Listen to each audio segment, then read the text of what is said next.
Hoki mai anō ki tēnei puni I pāho. It's Ari and Vinny, and we are on a journey through life, uncovering how we, as a whānau, can reach our wawata, our language dreams within the home. In the last episode, we figured out it's really important not just to ask your partner how te wawata and then jump straight into trying to realise that language goal. We think that it's actually really important to think about this carefully. In episode 7, we're going to jump deep into how we decided to communicate about our language needs as a couple and what we wanted for the home. We're not sure that we have the answers for this, but we want to share with you how we think it could go. Our reo focus for today is kotahi te ture he manaaki. There's really just one rule, and it's to look after each other. We learn two things here. A little about counting, kotahi te ture. One, the rule. Kotahi te ture, i.e. there's just one rule. Kotahi te ture, he manaaki. He manaaki, we've learned this before. Manaaki, to look after each other. You can swap all these words around with other words we've learned in this series. Kotahi te whare, kotahi te puni I pāho, kotahi te kōrero, kotahi te mate. What other words do you know that you could swap into there? Kātiha e hoa ma, are you ready? Let's get it. It's time for Tū Kapu Tū Kōrero.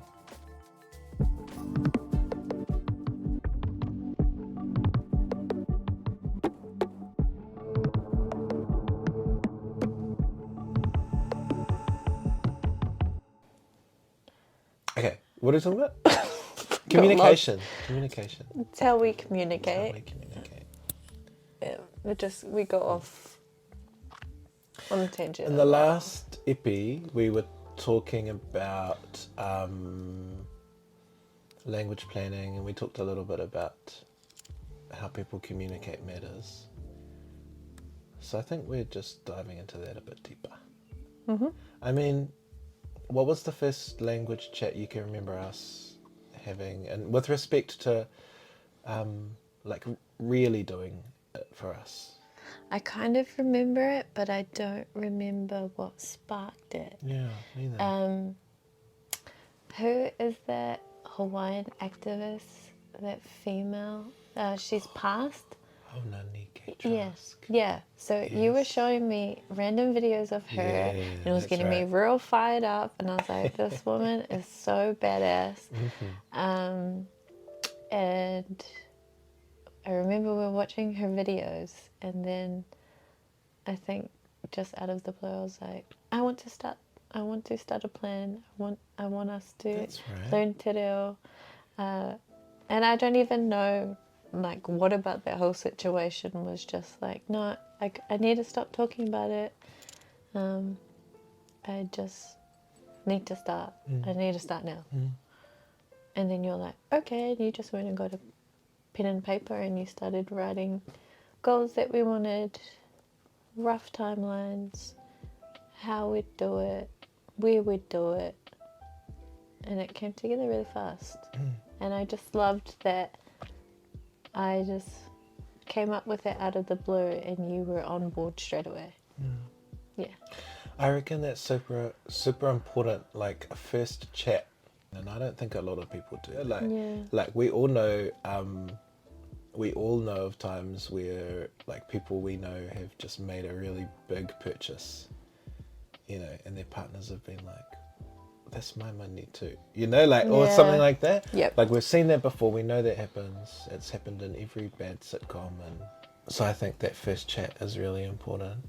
And I think it's important too that it comes with a question around like, what would you like to get out of this? You know, like what does life look like for you when you achieve what you want to achieve, and with language, and how do I fit in to that? I think is really important. You know, I don't think a lot of people do that. They just launch into it and then get mad when it doesn't work out. Yeah.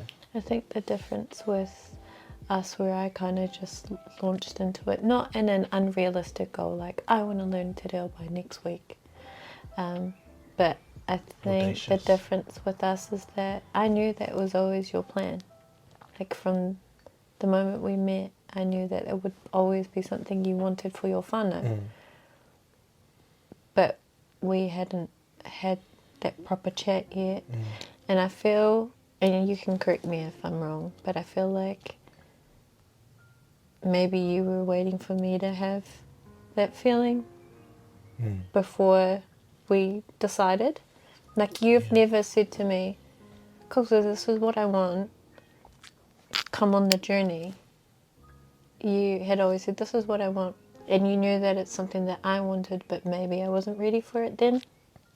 So maybe you're just waiting for me to say it. Yeah, maybe. Like maybe with my language planner hat on, I was maybe thinking more to the side of, I'm going to set the right conditions so that I hope that you want it too. That sounds... Figure it out myself. That sounds real, like, what's the word? Social engineering, eh? Like, What did you do? but yeah, it's kind of like, because I would never want to force someone. So you as my partner, and I think everyone at home should do this too. No, but I think it's like anything. Like, I think I reckon the first thing is to sit down and have a kōrero. Actually, no, you know what? The first thing is not that. The first thing is waiting for the right time. And for us, it happened organically, where we were just talking, and then it just happened, and I was like, "Cool, I'm going to get a paper." The time is nigh, you know. But it might not always be like that. It might be more of a case of when you're feeling this want and this passion for reo burning inside you, and you want to implement something at home. Let's say your partner like works 80-hour weeks. You might not want to sideline them when you get home.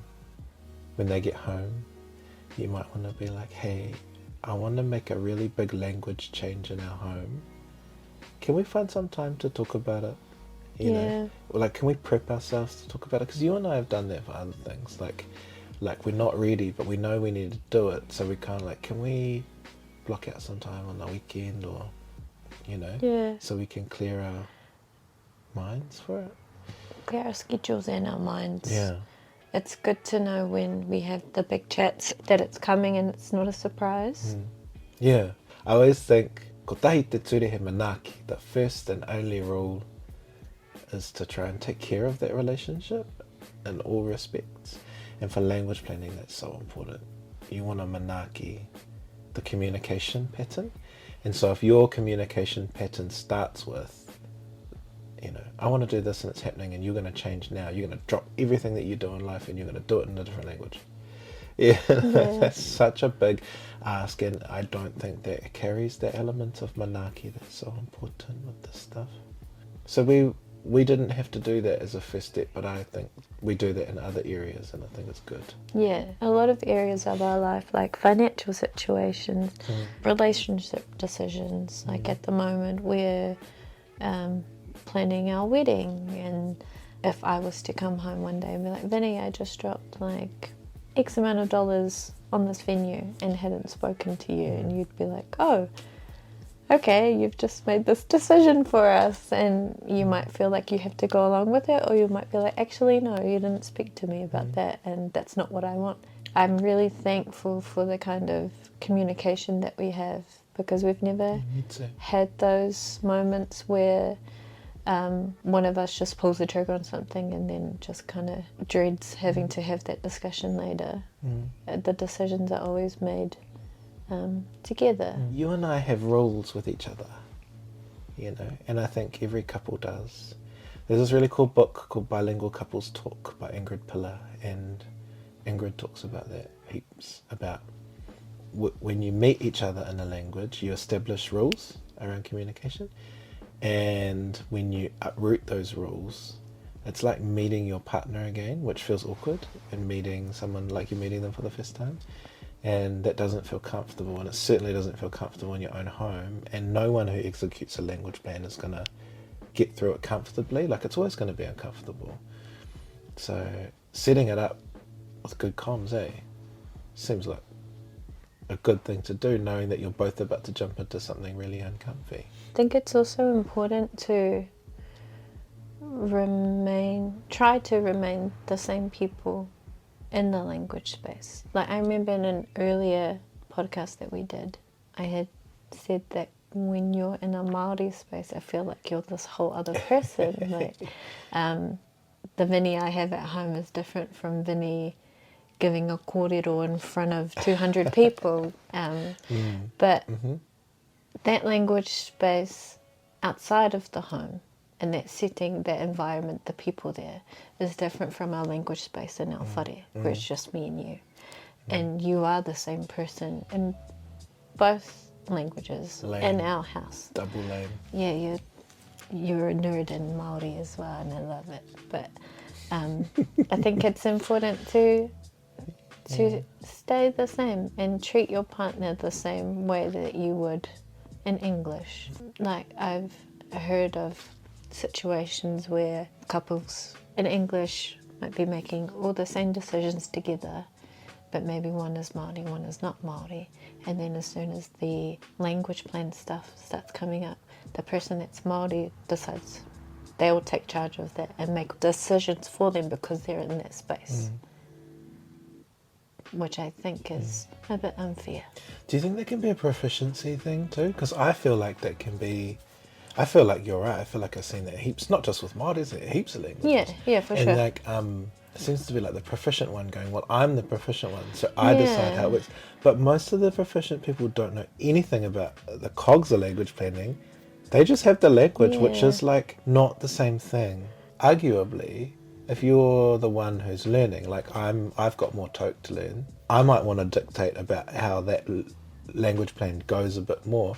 You might want to dictate the real one because that's what you're chasing. Yeah. I'm lucky to have a little bit more language, so maybe that should be with you. It shouldn't be with the proficient one. You know what I mean? Yeah. But in toke, I might want to ask you to guide me along a bit more. You know what I mean? But I feel like if you're going to be one way as a couple in one language and it works and you're both happy, you can still be that way in another language. The only thing's changing is the language. What's going to happen when you get really proficient in te reo and I find out that you're like a dick? I'm like, oh my God, who did that? Well, who did it marry? Then I'll speak toke. Yeah. So we talked about the importance of having chats Yeah. with your whānau, with your partner. Yeah. What happens if you don't have them? Honestly, like, I feel like that's such a big risk because you're leaving it all up to chance. You're leaving it up to chance that your partner feels the same way you do about language, and that's not true. And that's not always true, and sometimes they say they feel the same way but they don't, and you need that really big convo to ascertain all of that. Like, you could say to your partner, I want to do this, will you come along with me? And your partner goes, yeah, I'll do that with you. But then when it comes down to the crunch and they've got to learn some language, they get whakaaomarama, they got language trauma, they might get frustrated, they might get angry, you know, they might get upset. And if you haven't preempted all that, your language is going to fall down because it's immediately obvious that somebody in the family is distressed because of the reo, because of the language. It's the language that's causing it. And so you've got to dig deeper and find out why. If you had sat down with them and said, darling, I really want to do this. Will you please come along with me? What are your concerns? Do you have concerns about this? You know, I know about your language background and I know it hasn't been very nice. What kind of support do you think you'll need? They might say, I don't want to be part of it. At which point you can work around that by saying, all right, kei te pai, I can respect that. I'm going to always leave this language door open for you and I want you to come along with me. But I'll love you while you aren't keen. But the door will always be open. If you don't have that chat, it's going to end in a scrap. And once you've had a scrap about language as a partner, you know, like anything, if you have a scrap about finances, you know, it's really hard to talk about finances in the future. If you have a scrap about which school to send your kids to, it's really hard to talk about it again. If you have a scrap about language, it's going to be way harder to bring it back up and get it going again. So I just feel like you leave so much up to chance. And that's not just for your partner either, that's for your kids and, you know, everyone who communicates in a household. I think that's what can happen. That's the risk. Could we come back and be good again if things turn sour? Yeah, but I think that could take years. Like if somebody's holding some real deep-seated language trauma that they've held for 50 years and you rock in one day and demand that they settle it, get over it, and change their communicative ways with you, do all of that in one blindsided moment, I feel like you add to their language trauma potentially, and then they've got, if they're 45 years old and they had trauma back when they were kids that they're still carrying, well now they're 45 getting a new batch. Yeah. And so you've just given them another dose, and I think reconciling that for that person is such a huge ask. So can you come back for it? Probably. People probably have, you know. But I think it would take a lot of work, and work that ultimately you didn't have to do by just having the good chats in the first place. What are your concerns about this? How can I allay them? Okay, if you really don't want to be part of it, can you at least be supportive of my goals while I go about this and do this with my family? You might feel excluded sometimes if you're not part of it. I'm not trying to exclude you, but you'll be excluded because I'm trying to do my thing. Can you be okay with that? Can you find some peace with that? And if you can, then I'll leave you be with your thing. But hey, the door's always open, and I want you to be. It's really awesome advice, because there could be couples out there where they've been together for a few years or something, and then one partner really wants to start their language journey, but the other person, for whatever reason, isn't keen. Sort of navigating that space with kindness and empathy, and still being supportive partners to each other through that. Because you might do everything together, but that might be one thing that you don't. But still doing it with aroha. Kotahi te ture he manaaki. If that was us, if we were in that position and you know, one of us said to the other, I don't want to be part of it. And then you know, would unpack it and find out that actually there's some real hard stuff going on there. You can move forward still, you know, in the home. And I think people maybe make mistakes there and they think, oh, I can't if he's not going to do it, or she's not going to do it, they're not going to do it, then, you know, we can't do it. And you actually can. Like, most of the world's bilingual, multilingual homes happen multilingually. You know, there's one parent doing this, there's a parent doing that, there's a adult doing this, adult doing that, the kids are doing something else, kids are going to school doing something else completely, you know, language that the parents have never had access to. Yeah. There's heaps going on, and you can still push forward because you can set up a dynamic where people feel okay being excluded. And in monolingual, particularly English, colonial, settler colonial nations, if it's not in English, we all feel excluded. We're like, oh, I'm offended, I'm insulted, you know. And we can do that in the home too. Like if you were, if we didn't have any of these communication chats in advance, and you rocked in one day and spoke a language, I could, depending on the kind of person I am, feel excluded, offended, assaulted, because I've grown up in a nation where I've always been accommodated to for my language. And so the moment that doesn't happen, we can feel offended. And there are even Māori, because we've grown up in this settler colonial place, where we can feel offended and insulted in our own homes because we're not being catered for, because te reo Māori has become the language of use. So how do we get around that? We coach ourselves and decolonize ourselves out of that knowledge with love and manaki and aroha, so that if you do want to use another language in the home, I can, within myself, settle that if I don't want to become part of it. And I can go, okay, ka pai. This isn't about excluding me. This isn't about trying to offend me. This is about you doing something that's important for your whakapapa. I don't want to be involved, but I'm not going to stop you from...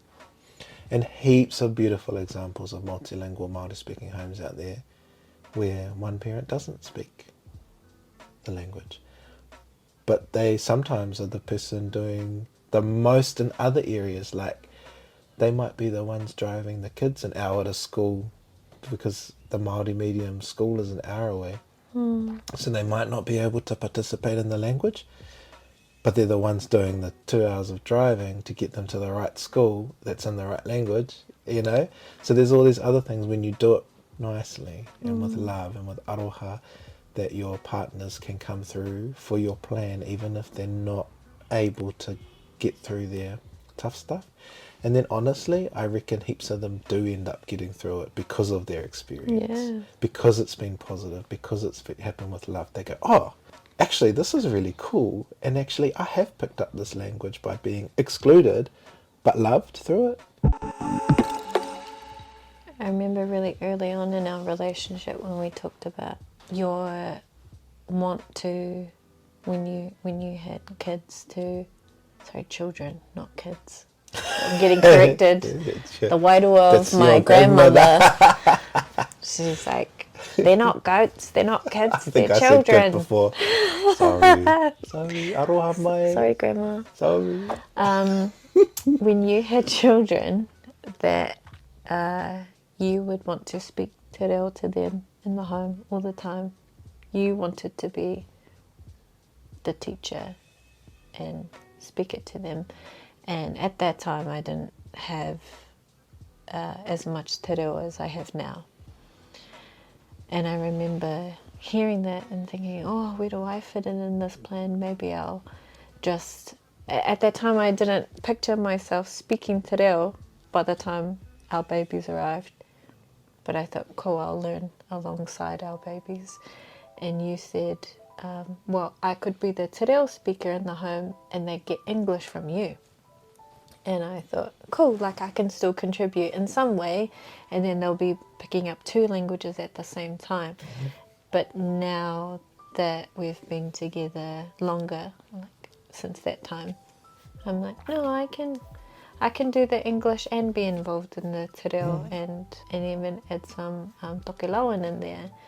And then they'll have 3 languages, and so they'll have a bit going on, but all 3 languages will be spoken with love, because I think we've spoken about it before, having a particular language and associating something negative with it, and I don't want that. Yeah, what did I mean by that chat back then? It wasn't that I wanted to take charge of it, as of my kids learning children, learning te reo. It was that it wasn't that I wanted to own it and own that space. It was more that I was prepared to be the one who took on the labour of that. But that doesn't mean like you can't be involved fully and things like that. Like, I imagine that because I'll be 100% Māori with our child, that I would also be speaking lots of Māori to you, talk to you and random things in Māori, so there'd be lots of that. But really what I really wanted is I didn't want you to feel like speaking English to them was a disadvantage, or like it was doing something that took away from what I was trying to do. And that's that critical awareness stuff. Like, people often think that if I'm speaking Māori to someone, them speaking English to them is doing something wrong. And I don't believe that's true in parenting, because I've seen globally what people do, and most of it is one parent, one language. Like, it's got a name. You can Google OPOL and you'll find studies galore, books galore, resources galore. People talk about one parent, one language in other languages as well. So it's a really like well-known thing to do. And so, yeah, if that's what we did, there's nothing wrong with that. And you're right, you would be sole charge of tokela. Exciting. Yeah. You're like,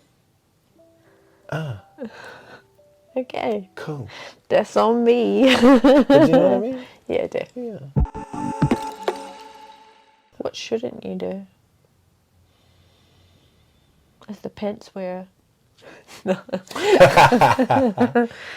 In terms of communication, and this is whether you're like setting up a plan or enacting a plan or, you know, whatever, I think you shouldn't include discipline as part of your plan. Yes. You shouldn't include testing and examination type stuff. Testing your partner on their language use and stuff. I can't stand that. Yeah, and that's just like, because that's when that happens between, this is, I think I'm speaking more as like the proficiency type, you know, person, when you've got like more of a learner as your partner. That whole thing for me, I see it heaps, say partners set up the other partner to fail, and for me I'm like, What does that achieve? what is that? Because at the moment all I can see is your ego. Yeah. You know, and if you love that person, why are you shoving your ego at them? Like, that's weird. So things like that, using your partner's language skills for humor, Oh, yeah. that's like, Triggered. but you know, I saw a TikTok of that last week, and I was like, that sucks. It was an English speaking wife laughing about on TikTok about her husband's inaccurate English. Yeah. And I was think like, I know you're talking about. and I've looked through their page a bit, and I didn't have to scroll through many videos to notice that they didn't speak any Italian. So they had decided not to participate in their husband's language And the English repertoire was at all. It's Yeah. almost like posing it as the superior language in this scenario. But they'd taken themselves out. Yeah. So their husband will never laugh at their inaccurate Italian, because ego-wise, they've decided they're never even going to participate in it. I don't know whether it was for likes or whether it was real, but I just looked at that and thought, you're stupid. Like, you're a terrible partner.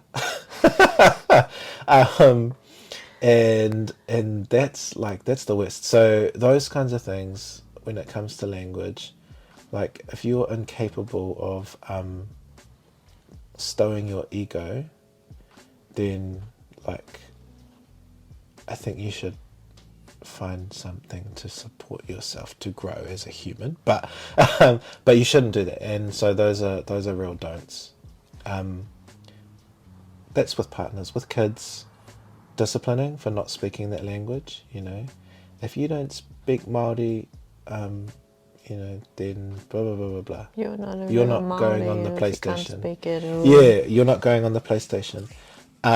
If you don't speak Māori, then you don't get dessert. Like, that's, all those things are not something you should do as a matter of everyday communication.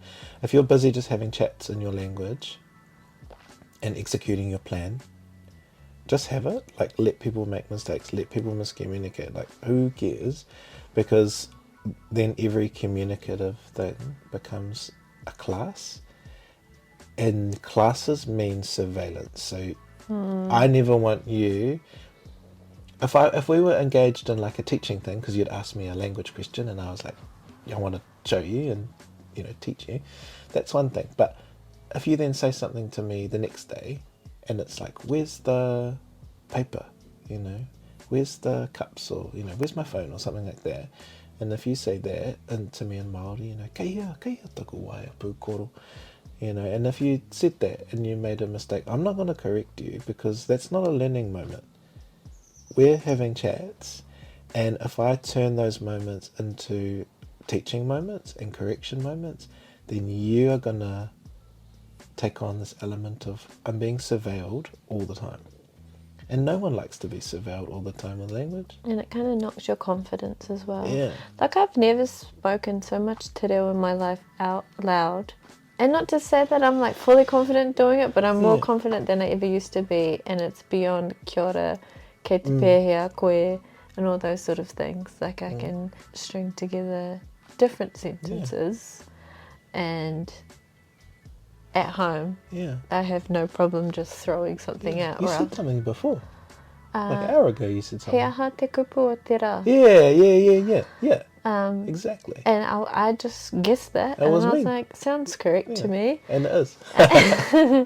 And even at work, because in our team, there's a lot of te reo being spoken. So, yeah, ka kite kia koutou or whatever. And I used to feel a little bit nervous outside of the home and using it in our team because we've got proficient speakers, but now I'm like, even if I get it wrong, I know that I feel safe in this space. I think feeling safe is really important in the language space. To have really awesome people around you that aren't going to laugh, that aren't going to correct. They're just going to be like, that's real cool that you just did that. Just have chat. Like, especially if they only know you in an English setting and then all of a sudden you've changed your language. Even if it's a word here and there or a sentence here and there, it's cool to feel part of it. You don't need to be corrected and you don't even need praise. All you kind of need is like no one to react. Yeah, you know? And it's normal. And it's just like, oh, yeah, cool. There's one more thing that just popped into my head and it was just really random. And it was that idea of a language revival that we do everything for our babies. I think it's such a great idea to try and not heave any pressure onto your kids as a result of your efforts. So like, you know, the language being in the state that it's in, our settler colonial history with language, and you know, linguistic oppression, and the sheer work that it takes to revive a language in a home, that causes a lot of resentment. Like, I hold resentment about that, but I don't want to execute or project that resentment onto my kids, and I think a lot of us do. Yeah. You know, we'll have like 6-year-old kids, and we'll be like, hurry up and get ready for school because I have to drive you an hour to go to the, you know, that school, and you know, you guys don't appreciate anything I do. I never had te reo growing up. And I don't think that's the right attitude, because if I was that kid, I'd go, well, A, I didn't ask you to, and B, why are you so worked up about this? Because 6-year-olds shouldn't know about linguistic oppression and they shouldn't have to grapple with that. And so, you know, being able to stow your resentment, I hold that, you know. I'm really resentful that I had to spend, you know, $100,000 learning my reo or whatever. Absolutely. Or whatever it is. I don't know what it costs, you know. And I hate that I have to work so hard for it, you know. It's dumb. No one should have to feel that. And I hate that I have to grapple with my language trauma and, you know, all that stuff. And not only carrying your own, but sometimes carrying other people's as well. Yeah. Like, it could be your whānau, it could be your friends. And so you're carrying all this stuff, and then you've got your baby.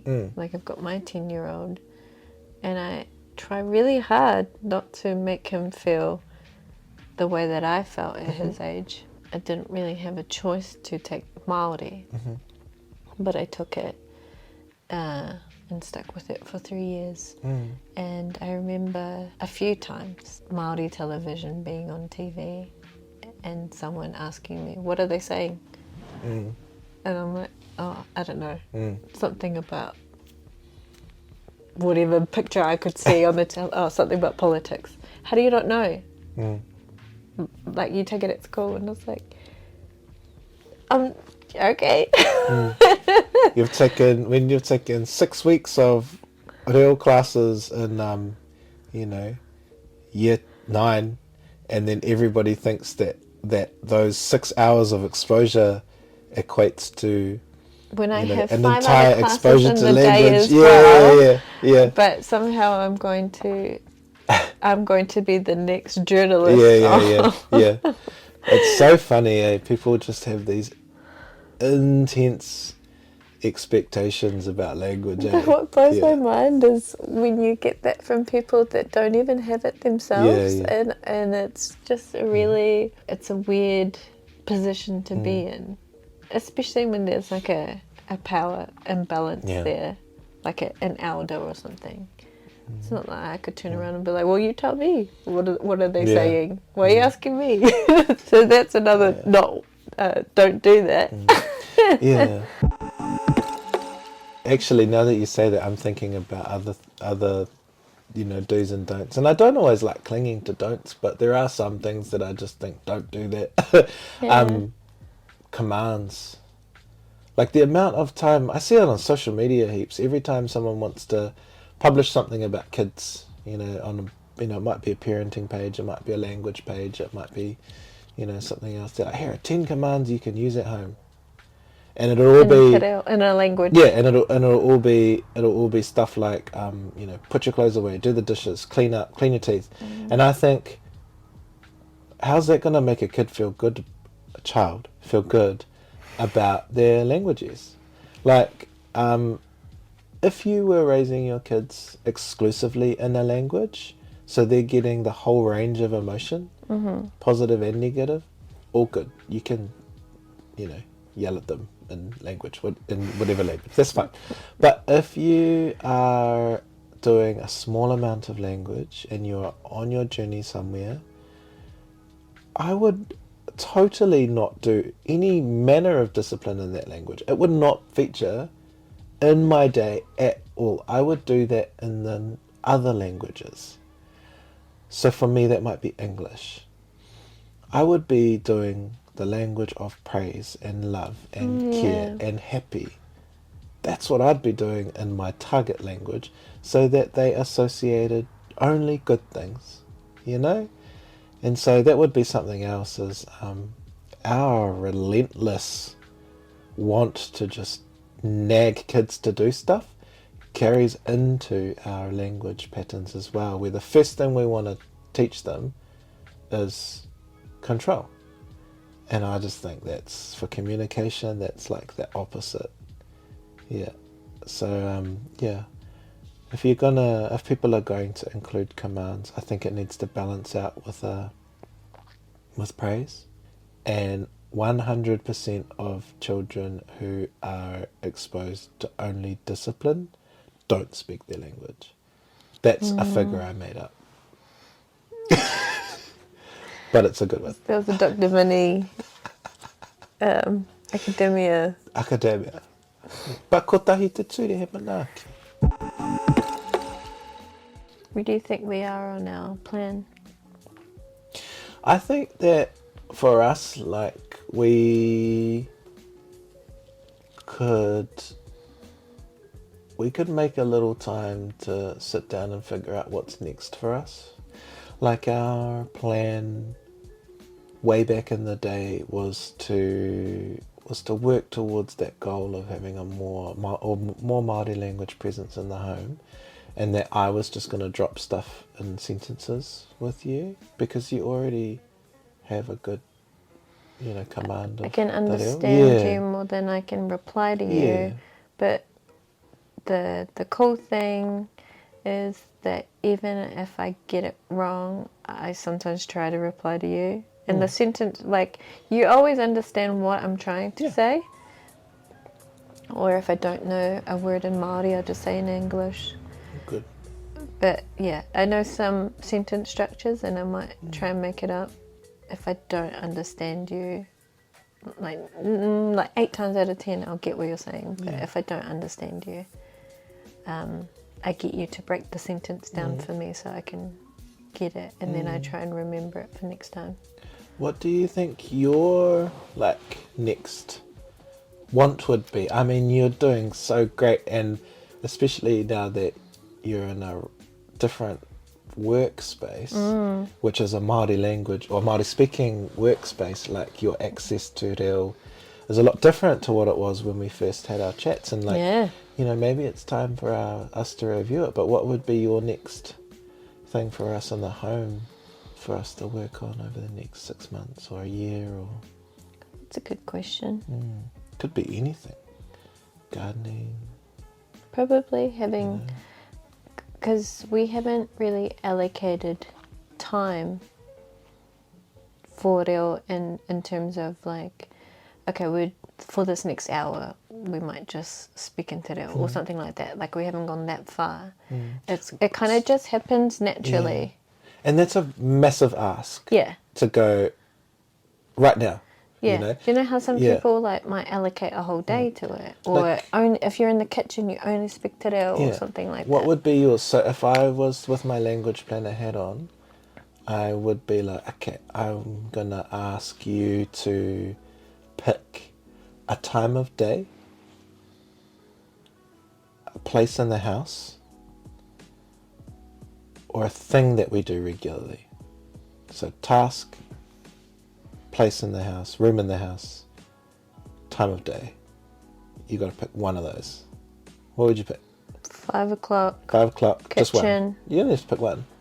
5 o'clock kitchen. Yeah. 5 o'clock kitchen. So you pick two. That's all right. So 5 o'clock kitchen. So 5 o'clock in the kitchen in how many months? We'll do a something. 1 month. 1 month. 5 o'clock in the kitchen in 1 month. We will Make dinner together. Man. I pick 5 because we usually eat by 6. Yeah. And we cook together a lot. We cook together a lot. I think that's a mean goal. So 5 o'clock in the kitchen in a month, we'll prepare a meal together. So then we just, like, we'll set our meal out. Like, what should we make? What would be something we'd cook? Miti naku naku. For those of you at home, I do a pretty good impression of what's that show?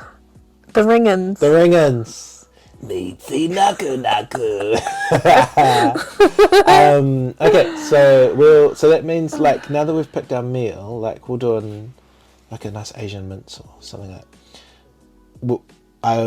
We could go. Miti naku naku. Like, my role could be the language that we'd need. I could prepare that. Your role might be to, keep us on track over the next month for our, like, learning of the words. Yeah. So I've got my role, you've got your role. And then in the next month, we make a targeted, concerted effort to practice little parts of, doesn't have to be the whole lot, tiny little parts of that language while we're in the kitchen at 5 o'clock on other days. So we're not asking ourselves to do it right here, right now, and just immediately command ourselves, because that's too much. But we might make a little list of related words that over the next month we drop in and we try and use. Sentence structures we try and use, we pop them up on the wall, and then in 1 month at 5 o'clock we make our dinner, and we're only making the dinner. So eating the dinner is different, because you stop talking about that and you start talking about your day, and We're not that's talking, other language. we're eating. We don't talk, we just stuff our faces. But, like, that's another kind of language, so we're going to put that to the side and we're just going to do that bit. Cool. Should we do it? Yes. Man. That is our next goal. Okay. So I've got my job. Your job is you're the champion. So you're going to keep us on track and make sure that we're using the words and, doing the learning. I'm going to come up with the language. That's what I'm going to do. I'm going to be the resource. And I'll prepare all of those things. And that's us. That's how we share the labour. Cool. Sharing is caring. Ko tahi te ture he manaaki. Well done. Boop.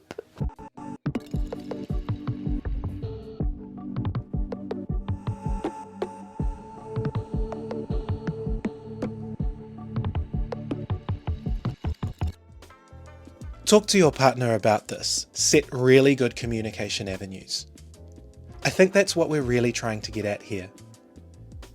If you're not great at communicating with each other, it's going to be way harder to communicate about what language you actually want to communicate in. You're really leaving it up to chance, and I'm not sure much in life goes well that way. Let us know what you think of this epi. You can find us on socials, give our stuff a like and share it with your lovers and friends, and check out the links we post to the topics we might talk about on the show. We love hearing feedback, so long as it's based on a platform of high and reciprocal mana. Approach us as your friends, not as experts. If you're talking to us like mates hanging out in our lounge, we're happy to hear from you. As always, a massive shout out to Te Matawai and the team at ata, without whom this podcast would not have been possible. E te whare o te Matawai, te whare o ata, tēnei māua e mihi atu nei kia kōrua. Our next episode is incredibly exciting. We're going to take a trip out of our lounge and across the hills to meet a beautiful Sri Lankan whānau and talk to them about how they maintain their language in Aotearoa. You do not want to miss it. Until next time, football heads.